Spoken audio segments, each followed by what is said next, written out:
Hi. Part 3 of The Christian Idea of Man is about prudence. I'll go through it now, and at the end of the video, I'll show you one of the weirdest books from my collection. It's not a philosophy book. Pieper begins by telling us that prudence is the first and primary virtue. In some sense, it is the source and father of the other virtues. Why? Because prudence is the virtue of having a solid connection with reality, of being grounded. In the order of reality, good presupposes truth, which presupposes being.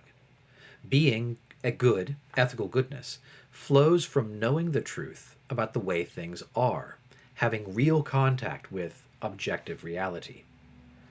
One part of prudence is eagerness to learn more. We want to draw closer to and know more deeply what is real. Reality guides the prudent person's actions. He consults the way things are first, and then he adjusts his will and action to those requirements. Thus we say that the prudent person always does well. He acts appropriately for the circumstances. And this is the way that all other virtue and virtuous action presupposes prudence. The courageous soldier is able to be courageous because he accurately reads the real demands his situation places on him. Courageous action is his response in light of this knowledge, his connection with reality. Conversely, then, every sin involves some defect of prudence, some misreading of or disharmony with the way things are. Modern use of the word prudence obscures these truths. To us, prudence seems like caution, wariness, even hesitation before committing to a course of action. Thus, to us, courageous action might seem to be imprudent by definition. The courageous person acts boldly and decisively, which we might think is the opposite of being prudent.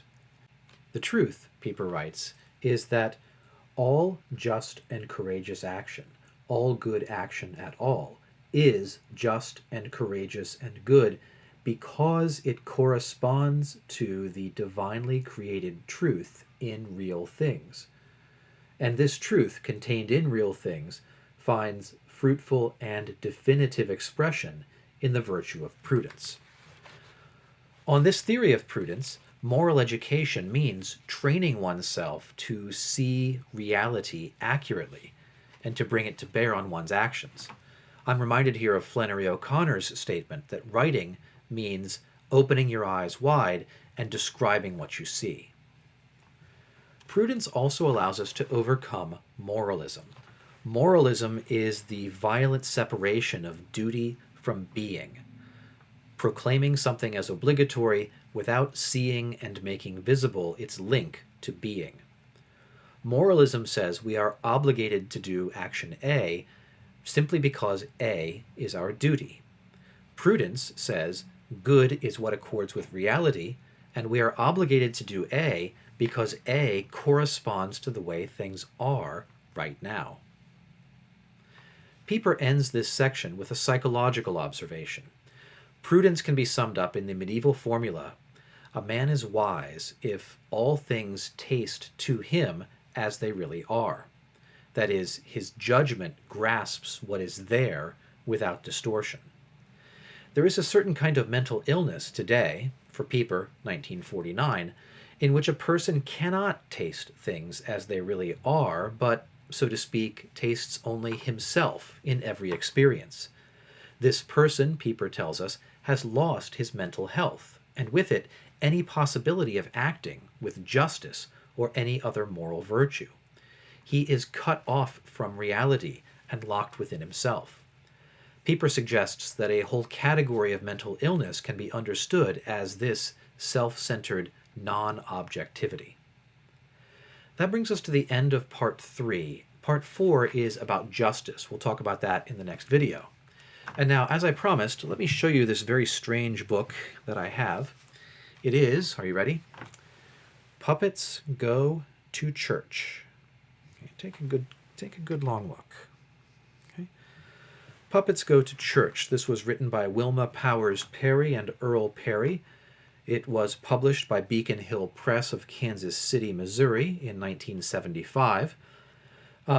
For all the youngsters out there, people who didn't grow up in the 70s, I might inform you that there was a time period, about a decade, maybe from 1968 to 1978, when puppets were a thing. People would hand make felt puppets like this. The Muppet Show was on television.